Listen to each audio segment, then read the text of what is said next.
하나님의 약속을 붙잡는 자들이라는 제목으로 말씀의 은혜를 함께 나누겠습니다. 오늘 이 창세기 16장에 이 하갈과 이스마엘 이야기가 나오고 있습니다. 하갈은 이 아브라함의 아내 사레의 여종이죠. 그리고 이스마엘은 바로 그 하갈과 아브라함 사이에 낳은 아들입니다. 이 하갈이 그 1절에 보시면은 애굽 사람이라고 그렇게 나오고 있죠. 그러니까 지난번에 그 가나안 땅에 도착한 아브라함이 기근을 만났을 때 이제 기근을 피하기 위해서 애굽에 내려갔다가 거기서 다시 올라오면서 그때 함께 데리고 왔던 그런 애굽 여종이 아닐까 그렇게 보통 짐작을 합니다. 자, 이 하갈과 이스마엘이 등장하게 된 오늘 이 16장에 나오게 되는 그 이유가 이제 1절에 나오고 있죠. 아브라함의 아내 사레가 출산하지 못하기 때문에, 그래서 이 사레가 이 자기 여종 하갈을 아브라함과 동침시켜 가지고 결국 이 아들 이스마엘을 낳게 해서, 그렇게 해서 이제 이 자손을 이어가게 하는 그런 내용이 이제 나오는 것, 아마 우리 성도님들 아실 것입니다. 자, 이 아브라함이 이제 가나안 땅에 처음 도착했을 때, 그때 나이가 얼마인지 아십니까? 75세 때에 이제 가나안 땅에 처음 도착했죠. 그래서 그때 도착해서 이제 하나님으로부터 그 자손과 땅에 대한 약속을 받게 됩니다. 75세 때에. 그리고 나서 10년 뒤에 있었던 일이 바로 오늘 본문입니다. 그래서 16장 3절, 아브라함이 가나안 땅에 거주한 지 10년 후에 사레가 하갈을 아브라함과 동침을 시킨 거죠. 그러니까 이 10년이 지나도록, 하나님이 약속하신 지 10년이 지나도록 자손에 대한 그런 신호가 전혀 없다 보니까 뭔가 우리가 잘못 들었나 보다, 하나님이 잊으셨나 보다, 어떤 그런 생각에 의해서 혹시 하나님이 저 하갈을 통해 가지고 자손을 이어가게 하시는 것은 아닌가, 어떤 그런 생각에 의해서 하갈과 동침을 시킨 거죠. 자, 그래서 그 1년 뒤에 이제 이스마엘이 탄생하게 됩니다. 그러니까 아브라함이 하갈과 동침한 것은 85세 때, 75세 때에 약속을 받고 10년 뒤에 하갈과 동침하고 그 1년 뒤에 이스마엘이 탄생합니다. 그러니까 이스마엘이 탄생한 것은 아브라함 몇 세 때? 86세 때에. 그래서 86세 때에 이스마엘이 태어납니다. 그런데 우리가 잘 아는 이 이삭은 언제 태어납니까? 아브라함 몇 세 때? 100세 때에. 외우기도 좋죠. 아브라함 100세 때에 이삭이 태어납니다. 아내 사레는 몇 살이죠? 아브라함과 몇 살 차이가 납니까? 10살 차이 납니다. 10살. 그러니까 사레 90세, 아브라함 100세 때에 이삭이 태어나는 것이죠. 그러니까 이 아브라함이 하나님께 이제 자손에 대한 약속을 받은 지 몇 년 뒤에 이삭이 태어나는 겁니까? 25년 뒤에. 그러니까 75세 때에 약속을 받고 진짜 아들, 물론 이스마엘도 뭐 아들이긴 아들입니다만은 하나님이 약속했던 아들이 아니죠. 그러니까 이삭이 태어난 때가 바로 100세니까 75세 때 약속받고 100세 때에 이삭이 태어나니까 25년 만에, 하나님의 약속이 이루어지기까지 25년이 걸린 거예요. 참 길죠. 결코 짧지 않습니다. 25년. 100년에 비하면요 뭐 그렇게 긴 건 아니겠습니다만, 약속하셔놓고 25년 동안이나 그냥 여러분 그거 기다릴 수 있겠습니까? 물론 또 25년 뒤에 태어난다는 그게 분명하다면야 뭐 기다릴 수 있겠죠. 25년이 될지 26년이 될지 뭐 30년이 될지 그냥 주구장창 기다려야 된다는 거. 그러다 보니까 이제 약속을 받은 지 10년째 되던 해에 오늘 이런 사건이 벌어지게 되었다. 그런 얘기죠.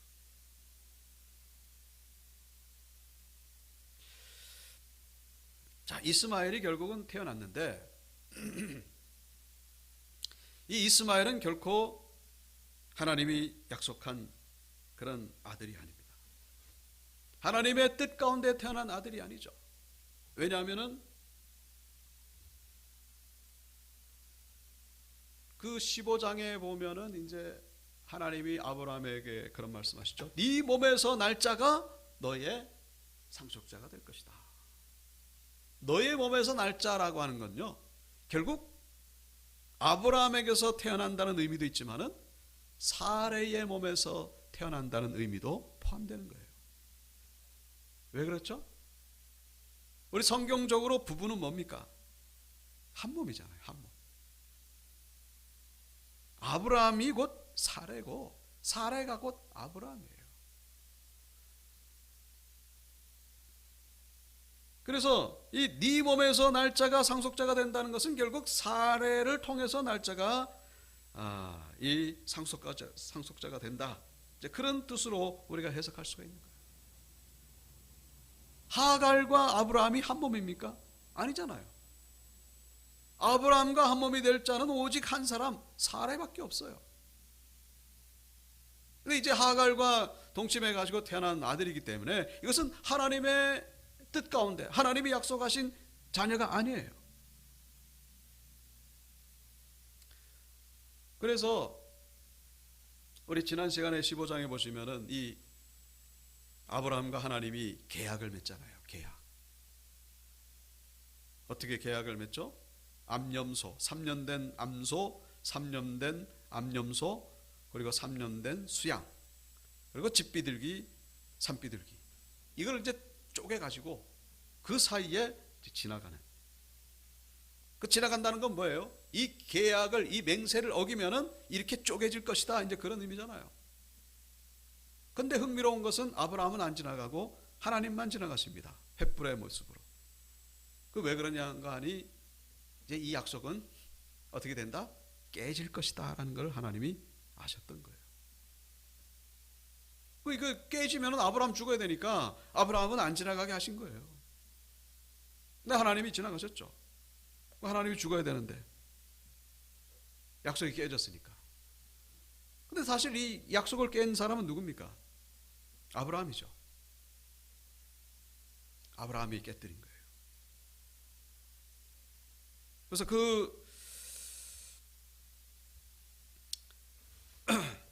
자,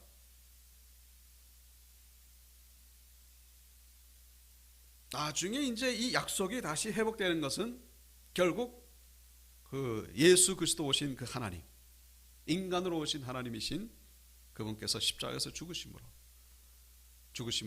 이 약속이 다시 회복이 되는 것이죠. 그걸 신약과 이제 연결시킵니다만은 거기에 대해서는 우리가 이제 다음 시간에 다뤄보기로 하고.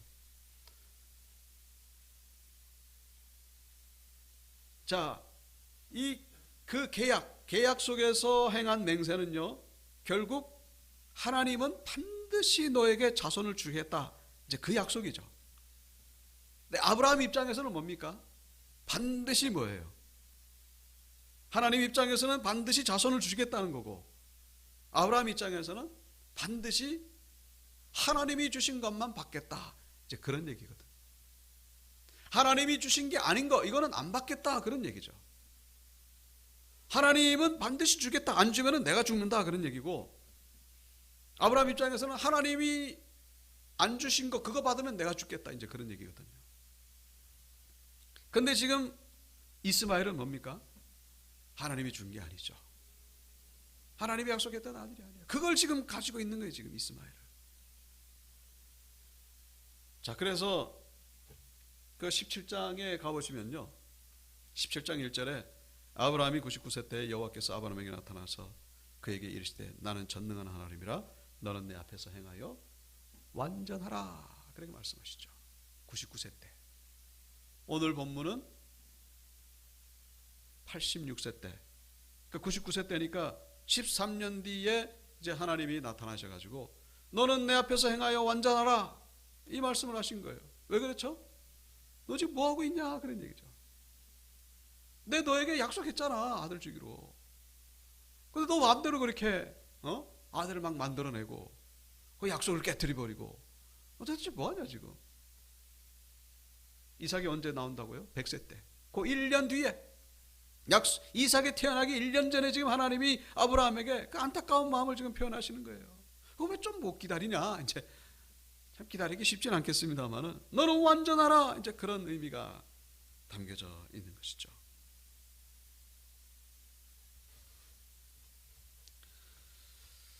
자, 이 지금 오늘 본문에서 이 이스마엘이 태어나게 된 그 결정적인 계기는 바로 사례 때문입니다. 사례. 집안에서 이 여성이 얼마나 중요한 이 역할을 하고 있는지, 뭐 남편도 마찬가지죠. 그런데 어쩌다가 오늘 본문에 이제 이 아내가 되는 이 사례의 역할이 지금 나오고 있습니다. 이 사례 한 사람 때문에 참. 근데 이때 당시에는요, 아브라함이 살던 당시에는 이 첩에 대한 제도가 있었어요.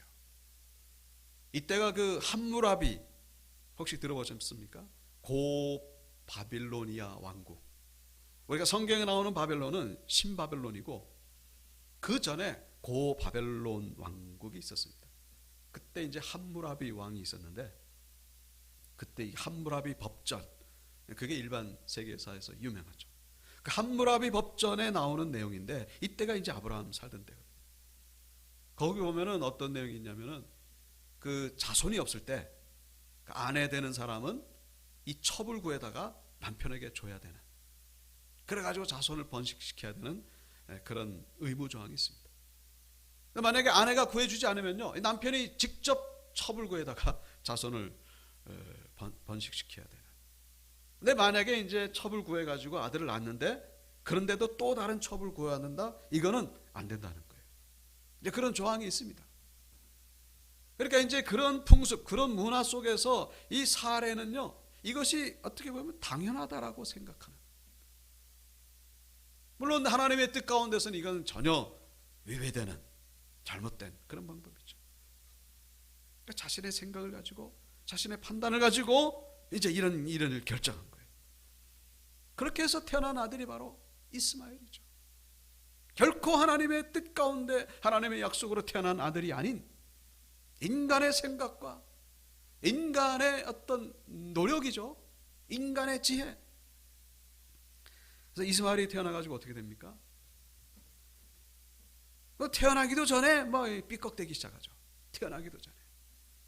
하갈이 이제 임신을 하니까 이 하갈이 사례를 우습게 보는 거예요. 멸시하기 시작합니다. 그래서 여기 그 4절에도 나오죠. 4절에 자기의 임신함을 알고 그의 여주인을 멸시한지라. 근데 뭐 좀 엄청나게 멸시한 것 같지는 않은 것 같아요. 그냥 뭐 좀 자부심을 가졌다, 뭐 그런 정도겠죠. 그런데 아주 사례가 이 눈치가 얼마나 빠른지, 자존심이 얼마나 센지, 이것 때문에 아주 그냥 예민하게 반응합니다. 아니 뭐 어떤 그런 욕을 써가면서. 그래서 기껏 남편의 씨를 가지게 했더니 말이야, 은혜를 모르고. 근데 또 여성이라면 또 그럴 수도 있지 않습니까? 뭐 우리나라 그 뭡니까 사극에도 보면은 그 왕자 때문에 그 뭡니까 이 후궁들 뭐 왕을 중심으로 얼마나 그 살벌합니까? 그런 일이 지금 벌어지고 있는 거예요. 결국 그래서 이제 쫓아내죠. 임신한 하갈을 사례가 이제 쫓아냅니다. 물론 나중에 다시 돌아와요. 이 하갈은 다시 이제 하나님의 은혜로 다시 돌아와가지고. 근데 또 다시 두 번째 쫓겨난 적이 있어요. 21장에 가보면은 그때 또 한 번 쫓겨납니다. 이 하갈이. 그때는 언제냐면은 이삭이 태어난 후에, 이스마엘도 태어나고 이삭이 태어난 후에 이 이스마엘이 이삭을 괴롭힙니다. 근데 그걸 보고서 또 이제 이 사레가 분노해가지고 그때는 아예 그냥 하갈과 이스마엘을 다 쫓아내버리죠. 그런 내용이 이제 21장에 나옵니다. 그러니까 하갈은 두 번 쫓겨남을 당한 그런 참 이 비운의 여인. 여러분 사실 이 하갈은요 뭐가 잘못했겠습니까? 인간적으로 볼 때는 그렇게 잘못한 게 없어요. 종으로 끌려와가지고 여인이 하라는 대로 했을 뿐이에요. 그래가지고 애를 베가지고 잠깐 조금 뭐 그렇게 일탈을 했는데 그거 가지고 또 임신한 채로 쫓겨나고. 자, 그런데 이제 우리 현대에 와가지고 이스마엘의 후손들이 보통 누구라 그러죠? 바로 이슬람을 종교를 가진 중동 사람들. 그러니까 중동 사람들이 다 이스마엘의 후손은 아니죠. 뭐 이란 사람들, 이란 같은 경우도 이슬람 종교를 믿고 있습니다만 이란은 이스마엘의 후손은 아니죠. 그래서 보통은 아랍 족속들, 아랍 족속과 이란 사람은 달라요. 이란 사람은 보통 페르시안 족속이라 그러고 여기 뭐 사우디나 뭐 이라크 이런 데 이제 아랍 족속 이제 그러죠. 이스마엘은 보통 아랍 족속입니다. 어쨌거나 이 아랍 족속을 중심으로 대부분이 이슬람 종교를 가지고 있잖아요. 그 이슬람 종교를 가지고 있는 사람들을 우리가 이제 보통은 이스마엘의 후예들이라고 보통 얘기를 하는 거죠. 이 이슬람과 관련된 그 이슬람 하면 떠오르는 단어 보통 뭐 아시는데 그런 내용들이죠. 뭐 전쟁, 뭐 테러. 물론 뭐 각 사람 따지고 보면은 뭐 선한 사람도 얼마나 많겠습니까만은 그러나 또 이슬람과 이 전쟁을요 이 연관성을 부인할 수가 없어요. 9.11 테러, 또 아이시스, 그 IS 얼마나 잔인합니까? 2015년도에 저 프랑스 파리에서 테러가 일어나가지고 그때 130명이 죽었죠. 이슬람 과격분자. 지금 잠시 저 우크라이나 전쟁 때문에 조금 잊혀져 갔습니다만 탈레반 그 이슬람 세계에서 제가 가끔씩 말씀드렸습니다만 이 여성의 인권이요 이건 뭐 이루 말할 수 없어요. 그 동남아 그쪽에 그 이슬람 나라들의 거기도 보면요 그 행해지고 있는 일들을 보면요 참 말로 표현하기 어려울 정도로 무엇보다도 이 이스라엘은 뭡니까? 이삭의 후손이고 그리고 중동 이 이슬람 사람들은 이스마엘의 후손이고 이 이삭의 후손 이스라엘과 이스마엘의 후손인 이 이슬람 사람들의 이 갈등 이건 뭐 세계 역사 속에서 너무나 우리가 참 쉽게 볼 수 있는 그래가지고 이스라엘 나라가 1948년 5월 14일 그때 세워지는데 그 이삭의 후손인 이스라엘 나라가 세워질 때에 이 중동 나라가 얼마나 참 그 이스라엘 나라가 건국되는데 방해했는지 저 이스라엘 나라를 이란은 아직도 그 이스라엘 나라를 지도에서 없애버리는 게 목표입니다. 그냥 시도 때도 없이 계속 공격하죠. 그쪽에 이제 뭐 팔레스타인 뭐 이 갈등 또 뭐 이스라엘도 뭐 다 잘한 건 아니겠습니다만 여러분 그 갈등이 어디서부터 시작됐다고요? 오늘 본문에서 시작됐다는 것을 말씀합니다. 이 사례의 이 잘못된 이 판단, 사라의 잘못된 결정이 지금 이 역사를 지금 이렇게 갈등 속에 그리고 이삭의 후손들 그렇게 힘들게 만들어 놨다는 그렇게 될 거라고 알았겠습니까?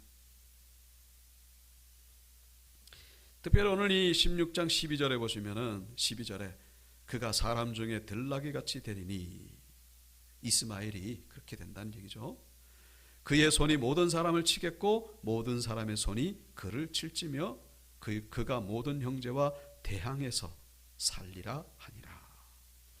자, 이스마엘의 후손들이 호전적인 이 전쟁과는 뗄래야 뗄 수 없는 그 지금의 그런 뭡니까? 그 문명의 충돌이라고 하는 그런 책에 보시면요. 그런 게 나와요. 전 세계에서 분쟁이 일어나는 3분의 1이 이슬람과 관련돼 있다. 그게 아주 그냥 뭐 그 하버드대 그 교수님이죠. 사무엘 헌팅턴이라고 하는 분이 뭐 그건 인정할 수밖에 없죠. 아예 16장 12절에서 이 성경이 예언하고 있는 그대로 이루어지고 있는 거예요. 그래서 이 이스마엘이 태어나지 않았다라면 이 세상은 얼마나 좀 더 파라다이스는 아니겠습니다만 좀 더 평화로울 수 있었을까, 그런 생각을 우리가 해볼 수 있죠. 이 사례의 이 잘못된 행동.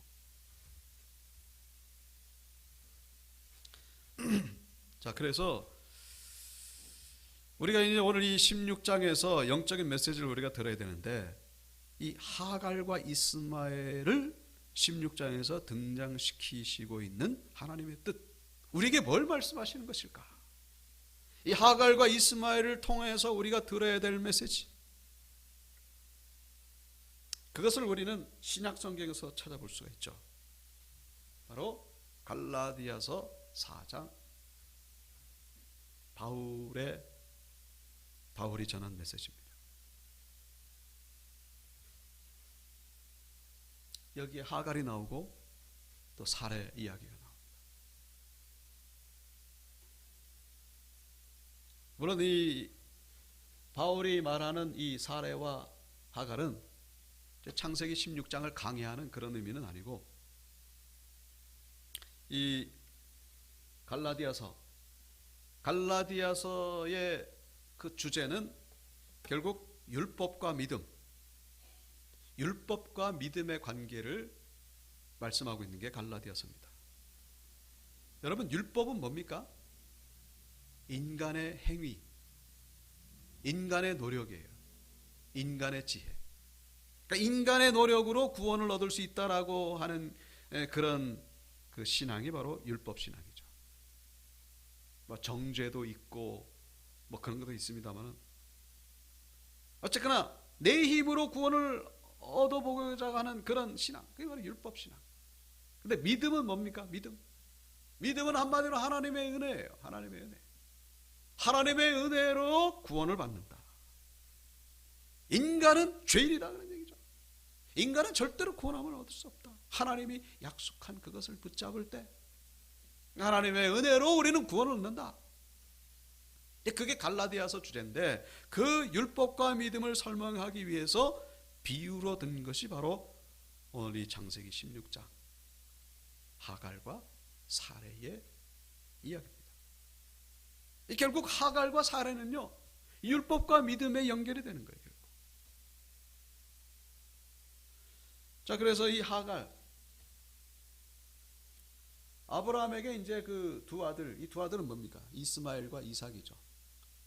이스마엘은 여종에게서 나오고 이삭은 자유 있는 여자. 사례 이름은 안 나와요. 근데 여종은 이제 그 하갈이라고 나오죠. 하갈 나오는데, 이제 이 자유 있는 여자, 요건 이제 사례인데 사례 이름은 안 나옵니다. 자, 근데 이 사례에게서 이스마엘은 육체를 따라 났고, 자유 있는 여자, 이 사례를 통해서 이삭은 약속으로 말미암아 났다. 육체를 따라 났다. 이건 뭐예요? 내 힘으로, 내 능력으로. 여러분, 하갈이 이스마엘을 낳는데 힘든 거 있었습니까? 자연적인 그런 분만의 고통, 그런 건 있겠죠. 그러나 남들이 낳는 것처럼 그냥 낳은 거예요. 그런데 사례가 이삭을 낳을 때는요, 이거 낳을 수가 없어요. 그냥 이건 낳을 수가 없는 거예요. 그래서 약속이라고 하는 건 다른 말로 하나님의 은혜죠. 사례가 이삭을 낳는 데는 자기 힘으로 할 수 있는 건 아무것도 없어요. 그건 불가능이죠. 하나님이 낳게 해주셔서 그냥 낳은 거예요. 근데 이 비율이, 이 여자들은 두 언약이라, 하나는 시내산, 이 시내산 나오죠. 시내산이 왜 나옵니까? 시내산에서 율법을 받았잖아요. 그러니까 율법이 뭐라고요? 내 힘, 인간의 노력, 인간의 능력으로 구원을 얻는다는 거. 시내산, 하갈, 율법 다 같은 거죠. 시내산. 자, 이 신의 산은 곧 또 뭐냐? 지금 있는 예루살렘과 같은 곳이다. 지금 있는 예루살렘. 지금 있는 예루살렘과 비교되는 게 위에 있는 예루살렘. 네? 어렵습니까? 조금? 자, 지금 있는 예루살렘과 위에 있는 예루살렘은 좀 다른 거예요. 이거는 지금 있는 예루살렘이라고 하는 거는 지금 그 종교 지도자들이 모여가지고 뭘 하겠습니까? 율법에 그냥 빠져가지고 율법 가지고 뻑닥뻑닥 대는 거.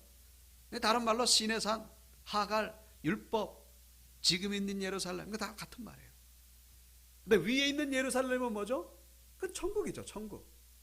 천국은 어떻게 가는 거예요? 약속으로, 구원으로, 하나님의 은혜로. 그래서 이렇게 묶어볼 수가 있는 거죠. 그러니까 하갈, 율법, 신의 산, 지금 있는 예루살렘. 그리고 사례, 아브라함의 아내 사례, 약속, 위에 있는 예루살렘. 그렇게 이제 자, 그런데 중요한 건 뭡니까? 중요한 건 결론인 거예요. 그렇게 이 지금 있는 예루살렘, 신의 산, 율법, 하갈, 그거 가지고는 어떻게 해요? 유업을 얻지 못한다 그런 얘기죠. 그거 가지고는 맨날 해봐야, 그렇게 열심히 노력해봐야, 그렇게 애를 쓰고 해봐야 결국 나중에 남은 게 아무것도 없다 그런 얘기예요. 하나님께 받는 게 아무것도 없다 그런 얘기예요. 유업을 받는 자는 누구예요? 유업을 받는 자는 우리는 자유 있는 여자의 자녀니라.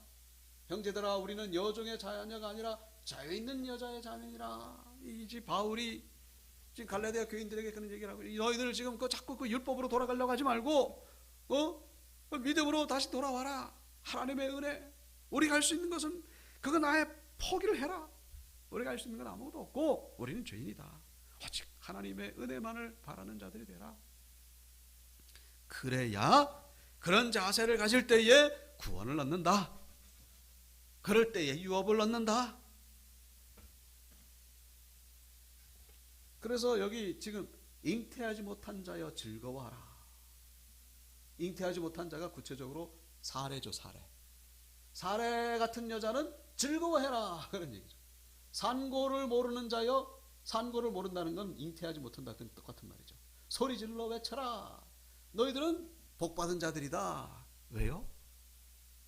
자녀를 못 낳는데 그게 복받았다는 거예요. 왜요? 자녀를 못 낳으니까 오직 소망은 어디에 있는 거예요? 하나님께만 있는 거예요. 자녀를 낳는 것도 복이죠. 그러나 자녀를 낳으면 뭐든 잘하니까 이 교만에 빠져가지고 하나님 필요 없는 거예요. 하나님 없이도 난 살아갈 수 있다, 이제 그런 거죠. 그걸 얘기를 하는 거예요. 근데 이제 자녀를 못 낳으면은 오직 의지할 게 뭡니까? 하나님밖에 없는 거예요. 어쩔 수 없더라도 결국은 하나님을 의지하게 되니까 그런 자가 복이 있다, 그런 얘기죠. 그런데 홀로 사는 자의 자녀가 남편 있는 자의 자녀보다 많게 된다.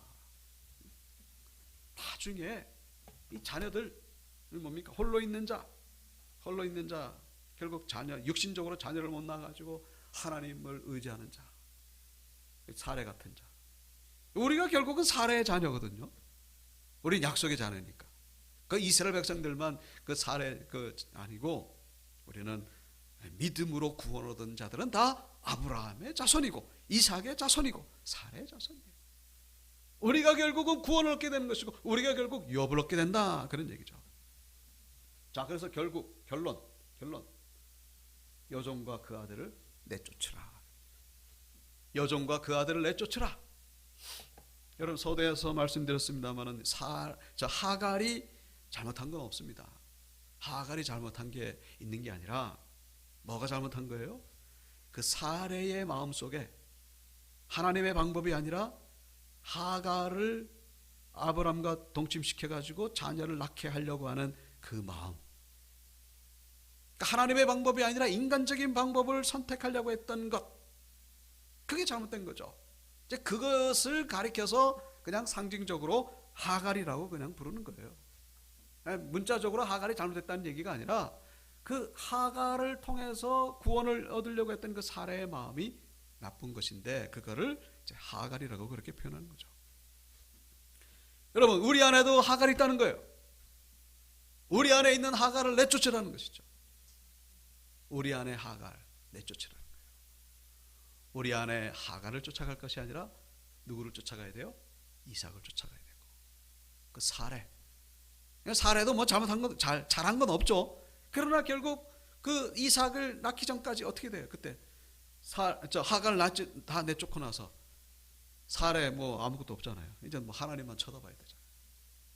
하나님이 주시면 받는 거고, 없으면 그냥 뭐 일 살다가 죽는 거고, 그냥 하나님만 소망으로 살게 되는 그런 사례. 우리는 하갈을 쫓을 것이 아니라 사례를 쫓아야 된다, 그런 얘기예요. 결론입니다. 말씀의 결론. 우리의 언어로 다시 말씀드립니다. 우리는 우리의 방법이 아니라 하나님의 방법으로 사는 자들이 되어야 된다는 것이죠. 지금 당장에 아브라함과 하갈이 동침해가지고 이스마엘을 탁 낳으면요, 문제가 해결되는 것 같죠? 지금 당장 내 방법대로 내 뜻대로 하면은 뭐 신속히 처리가 되고 금방 되는 것 같죠? 하나님의 방법대로 하면요, 아직도 기다려야 돼. 10년이면 이스마엘을 딱 낳는데 이삭을 낳으려면요 25년을 기다려야 돼. 근데 중요한 건 뭡니까? 이스마엘은 아무것도 얻는 게 없다는 거예요. 이스마엘을 통해서는 문제만 생겨나게 된다. 지금 당장은 뭐 해결되는 것 같지만 그것 때문에 그냥 문제가 계속 나오게 된다. 그러나 이삭을 기다리는 게 어렵지만은, 힘들지만은, 그 이삭을 얻게 되고 나면은 진짜 복이 우리에게 주어지게 된다는 거죠. 우리의 노력 내려놓으시고, 우리의 지혜 내려놓으시고, 우리 하나님께 소망을 두는 자들이 되어야 된다는 것입니다. 하나님의 방법을 택하는 자들. 그게 구체적으로 뭡니까? 그게 기도고, 그게 예배죠. 그게 말씀입니다. 여러분, 말씀 없이 살아도 된다. 예배 없이 살아도 된다. 기도 없이 살아도 된다. 그게 뭐예요? 그게 하갈 같은 모습이에요. 우리는 기도 없이는 살 수 없습니다. 예배 없이는 살 수 없습니다. 그게 뭐예요? 그게 이삭 같은 모습. 이삭을 기다리는 그런 아브라함의 모습, 사라의 모습이라는 사실 기억하시고, 하나님의 약속을 받기까지는 시간이 좀 걸립니다. 시간이 좀 걸리고 또 세상에 유혹이 많아요. 세상 저렇게 따라가면 되는데, 그냥 하면 되는데, 그 유혹을 이겨내시고 진짜 복을 받는, 진짜 이삭의 약속을 받아내는 우리 연육교 원석들 되시기 주의 이름으로 축원합니다.